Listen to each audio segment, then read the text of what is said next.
Bismillahirrahmanirrahim. Assalamualaikum warahmatullahi wabarakatuh. Alhamdulillahilladzi anzalal qur'ana fi syahri ramadan hudal linnasi wa bayyinatin minal huda wal furqan. Asyhadu an la ilaha illallah wahdah la syarikalah wa asyhadu anna Muhammadan abduhu wa rasuluhu alladzi la nabiyya ba'dah. Amma ba'du. Sahabat Bunyanul Islam TV rahimakumullah. Bertemu kembali di channel Bunyanul Islam TV, channel yang menayangkan tayangan-tayangan Islami yang mudah-mudahan dapat menyokong terbentuknya peradaban Islam. Alhamdulillah, kita kembali dipertemukan dengan bulan suci Ramadan, bulan yang penuh keberkahan, bulan yang Allah muliakan, sehingga sering disebut dengan Sayyidus Syuhur, penghulunya para bulan. Dan yang menjadi alasan atau yang menjadi salah satu alasan mulianya bulan Ramadan adalah karena diturunkannya Al-Quranul Karim di bulan Ramadan. Sebagaimana firman Allah Subhanahu wa Ta'ala dalam Quran surat Al-Baqarah ayat 185.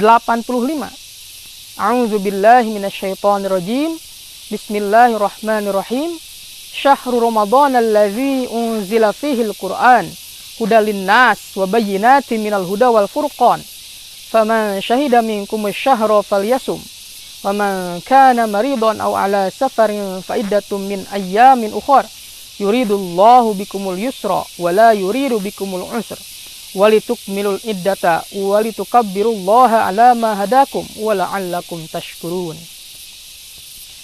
Sahabat Bunyanul Islam TV, dalam ayat ini Allah menjelaskan bahwa Allah Subhanahu wa Ta'ala menurunkan Al-Quran di bulan Ramadan sebagai petunjuk bagi manusia dan penjelas dari petunjuk-petunjuk tersebut, dan sebagai furqan atau pemisah bagi manusia. Sehingga ketika kita memasuki bulan Ramadan dan menjalankan ibadah saum di dalamnya, melakukan tadabbur Al-Quran di bulan Ramadan, dengan hal-hal tersebut harus semakin mewujudkan Al-Quran dalam hidup dan kehidupan kita, atau Al-Quran berfungsi di dalam hidup dan kehidupan kita sebagaimana tujuan Al-Quran diturunkan. Jangan sampai Al-Quran senantiasa kita baca, senantiasa kita dengar, senantiasa kita tadaburi, kaji dan pelajari, namun aspek hidup dan kehidupan kita masih jauh dari petunjuk Al-Quran, tidak sesuai dengan yang Al-Quran ajarkan, baik dalam aspek ideologi, politik, sosial maupun budaya. Sehingga target kita di bulan Ramadan bukan hanya sekedar menghatamkan bacaan Al-Quran saja, tapi lebih jauh lagi kita harus punya target untuk semakin mewujudkan Al-Quran dalam hidup dan kehidupan ini, dalam aspek-aspek kehidupan, baik dalam berideologi kita sesuai dengan Al-Quran, dalam berpolitik sesuai dengan Al-Quran, dalam berekonomi pun sesuai dengan Al-Quran, begitu pula dalam bersosial dan berbudaya sesuai dengan petunjuk Al-Quran. Sehingga kita harus punya target untuk itu. Dan yang pertama kali kita harus targetkan dalam mewujudkan Al-Quran adalah dalam aspek ideologi. Karena aspek ideologi atau akidah akan mempengaruhi aspek-aspek kehidupan yang lainnya. Sehingga inilah yang dilakukan oleh Rasulullah SAW selama 13 tahun lamanya di Mekah. Beliau berupaya dan berusaha merubah akidah ideologi masyarakat Mekah menyelaraskan ideologi masyarakat Mekah sesuai dengan petunjuk Al-Quran. Sehingga inilah yang harus kita lakukan pada hari ini, menyesuaikan atau menyelaraskan akidah ideologi kita sesuai dengan petunjuk Al-Quran.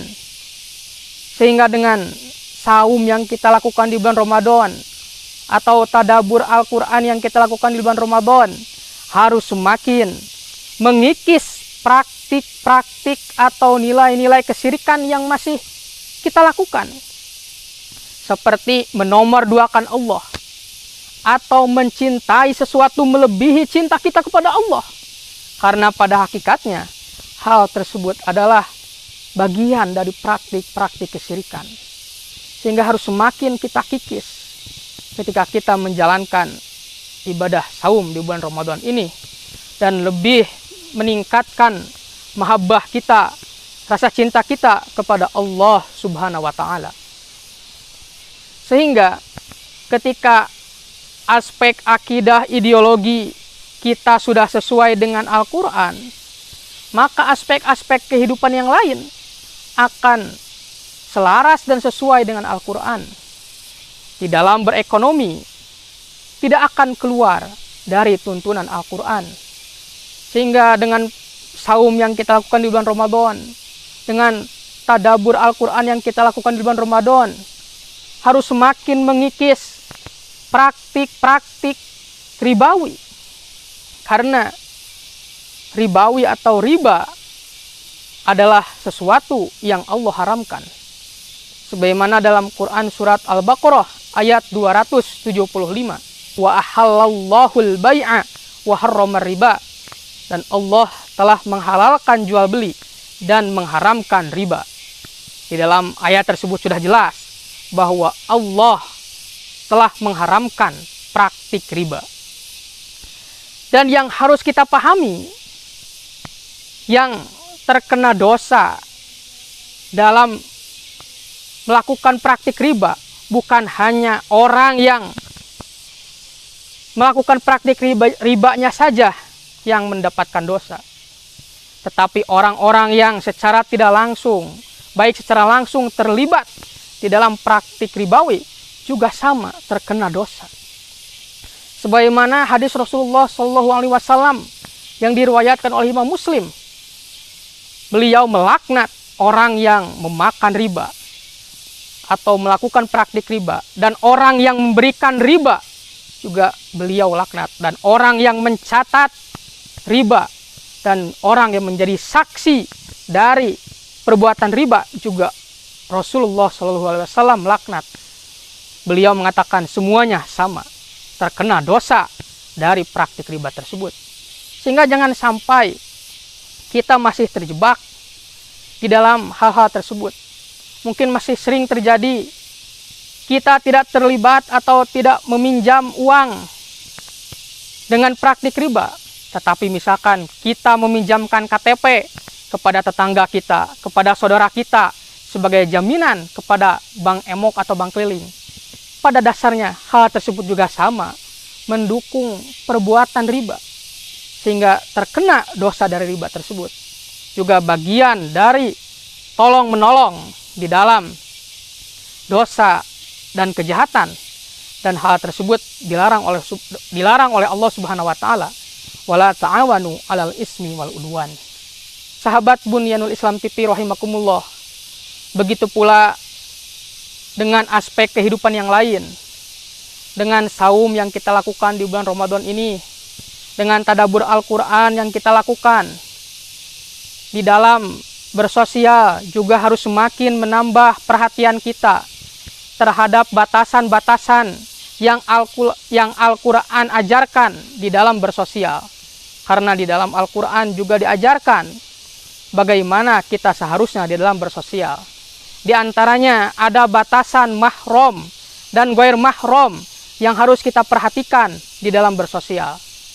Penjelasan mahram dan ghair mahram telah ada di dalam tayangan channel Bunyanul Islam TV sebelumnya. sahabat semua bisa melihat dan menonton penjelasan mahram dan ghair mahram yang lebih jelas di dalam tayangan tersebut. Atau di dalam Quran surat An-Nur ayat 30 dan 31, di sana juga digambarkan batasan-batasan yang kita harus perhatikan di dalam bersosial. A'udzubillahi minasyaitonirrajim. Qul lil mu'minina yaghuddu min absarihim wa yahfadzu furujahum dzalika azka lahum innallaha khabirum bima yasnaun. Di dalam ayat tersebut Allah memerintahkan kepada laki-laki yang beriman untuk menjaga pandangannya. Di dalam ayat tersebut dijelaskan bahwa pandangan pun adalah sesuatu yang harus kita perhatikan atau harus kita jaga di dalam bersosial. Apalagi misalkan bersentuhan, berinteraksi dengan lawan jenis, harus lebih kita perhatikan. Pandangan saja sudah harus kita perhatikan, apalagi hal-hal yang lainnya. Sehingga ketika kita sudah memperhatikan batasan mahram dan ghair mahram, maka secara tidak langsung akan mengikis budaya pacaran yang sudah lumrah hari ini. Karena hakikatnya budaya pacaran akan lahir ketika kita tidak memperhatikan batasan mahram dan ghair mahram. Dan dengan saum yang kita lakukan di bulan Ramadan ini, tadabbur Al-Quran yang kita lakukan juga harus semakin mengikis budaya pacaran. Karena pacaran pada hakikatnya adalah sesuatu yang mendekati zina. Dan mendekati zina adalah sesuatu yang Allah larang. Sebagaimana dalam Al-Quran surat Al-Isra ayat 32. A'udzubillahi minasyaitonirrajim. Wala taqrabuz zina innahu kana fahisyah wa sa'a sabila. Janganlah kalian mendekati zina, karena sesungguhnya perbuatan zina adalah perbuatan yang keji dan seburuk-buruk jalan. Sehingga jangan sampai kita terjebak ke dalam perbuatan-perbuatan yang mendekati zina yang diawali dari kita tidak memperhatikan batasan mahram dan ghair mahram. Sahabat Bunyanul Islam TV, sehingga mari kita evaluasi diri kita. Karena mengevaluasi diri adalah bagian yang harus kita lakukan supaya kita mendapatkan maghfirah dari Allah Subhanahu wa taala. Sebagaimana Rasulullah SAW bersabda, "Man shoma Ramadana imanan wahtisaban, ghufira lahu ma taqaddama min dzanbi." Barang siapa yang berpuasa di bulan Ramadan disertai dengan keimanan dan ihtisab atau muhasabah atau mengevaluasi diri, maka dia akan diampuni dosa-dosa yang telah dilakukannya.